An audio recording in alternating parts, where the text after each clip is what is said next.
Hey y'all, Blue here, but you can call me Jay. I appreciate y'all watching the previous video about my Gale Blood build, be it nowhere near my better performing videos, but it's a start, and I'm glad that some of you watched it and enjoyed.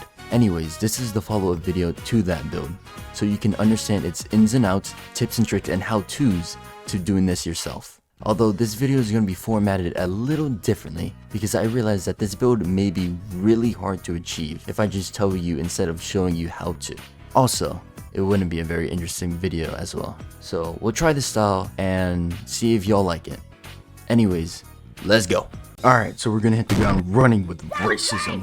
I thought living within an online reality I could escape the one thing I could not control. But there's only one race that's better than the others and will give you the best results to building this exactly as I have it. The best race for this is Khan. It allows us to save points to get talents that we couldn't before. If you don't have Khan, then any other race works, but you might be missing out on one of the talents. Then you're going to want to start as non-attunement, which is weird at first sight, but trust the process. Onto the stats. You're going to want to pump that agility to the max. For the rest of the points, it's kind of up to you between fortitude and charisma.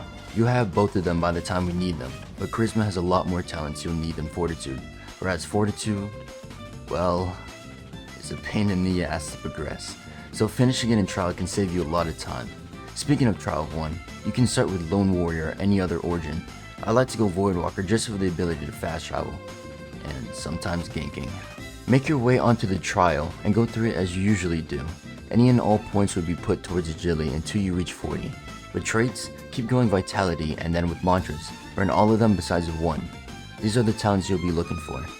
You most likely won't get all of these by the time you get to that point, but look out for them as you progress and remember to fold your hand if you don't see any talents available. Depending on your preference, it's on to charisma or fortitude. In the footage I went through charisma, which I will surely regret, but we're gonna progress it all the way to 75 charisma. These are the talents you'll be looking for. If you choose to do fortitude, you'll go up to 50 fortitude, with these being the talents you're looking for. After that, you can start going to charisma. At this point, you'll be at a trial with agility and charisma around where I set it to be, unless you died. Then womp womp. Once you made it out of the trial, head to this NPC where he's gonna ask you to acquire his knowledge, like the nerd he is. Make your way back to the place that just tried to kill you and get his book in the basement. This quest is important as it gives you aces, which you'll need to burn talents and mantras to get the ones you need, and another card roll on top of that. Alright, now you'll have a little bit of free will to grind out your levels. I'm not really a PvE demon, so I suck it out at Songseeker.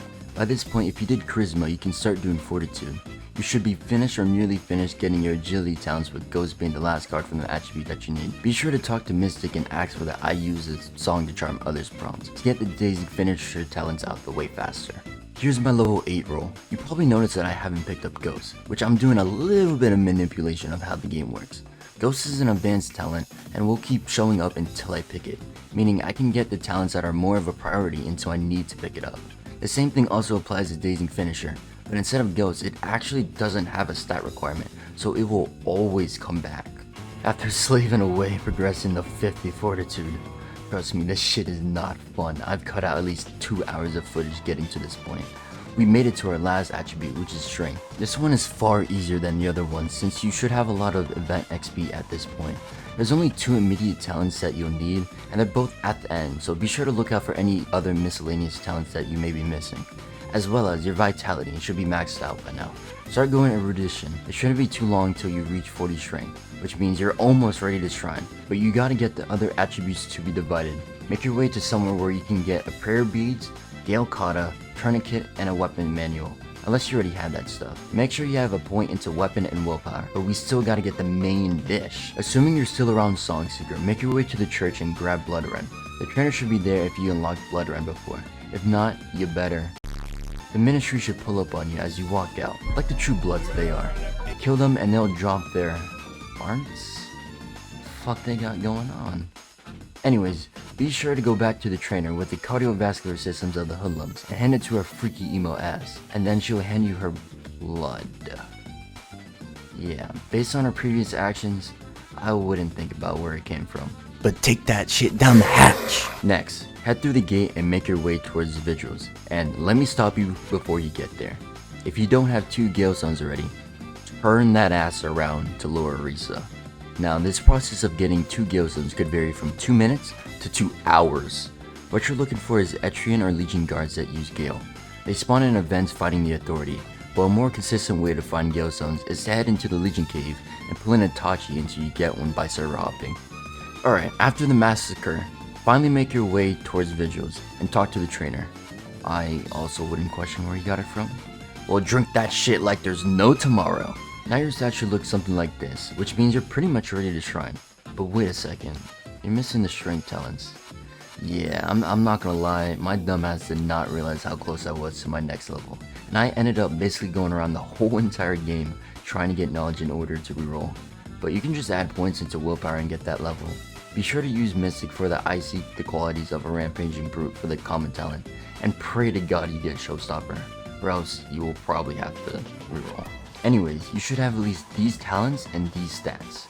Looking pretty good, and now you're finally ready to Shrine of Order. Alright, good work. Now there's 2 main attributes to upgrade, of course being a dual attunement build, and whichever you do is based on preference. I suggest doing Blood since it has a lot more talents, but if you've been struggling so far using no weapon, then you can do Gale. Hey, Editing Blue here. I just realized that since you leveled up to get the talents you were missing, you missed out on getting a Whisperer's Roll, while I didn't level up, so I was able to get a mantra to use with my level up immediately after shrining. So to actually get a mantra, use the knowledge you should have to reroll at the shrine at the Crypts, or doing the librarian quest to get a mantra through that way. Anyways, level up Blood or Gale. This is what you should get on the Gale side of things. And this is what you get for Blood. Either a couple bosses later, or whatever you use to grind, you should be at 65 Blood and 75 Galebreather. This will allow you to equip the most underappreciated legendary weapon and get every important Gale and Blood talent. Then you want to invest 5 points into Charisma and 3 into Strength. You will be at 25 Strength and 55 Charisma, which will allow you to get 2 pretty good Blood talents. If you aren't doing this build as a con, don't put 3 points into Strength and instead put it into Weapon so you can use the Curved Blades. Then you can finally finish off the build with 80 Blood and 80 Gale to get level 5 mantras. Once you get to 3 Erudition, you can keep going into its max, or you can put 3 into Song Chant. As far as oaths go, you can go any of the ones that you see on screen that are available to the build.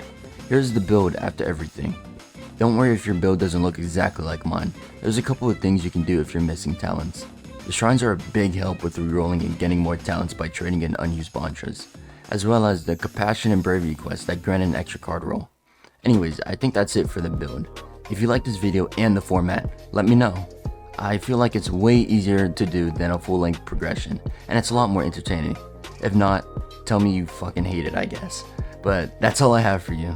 Have fun with the build, and you'll have a good day.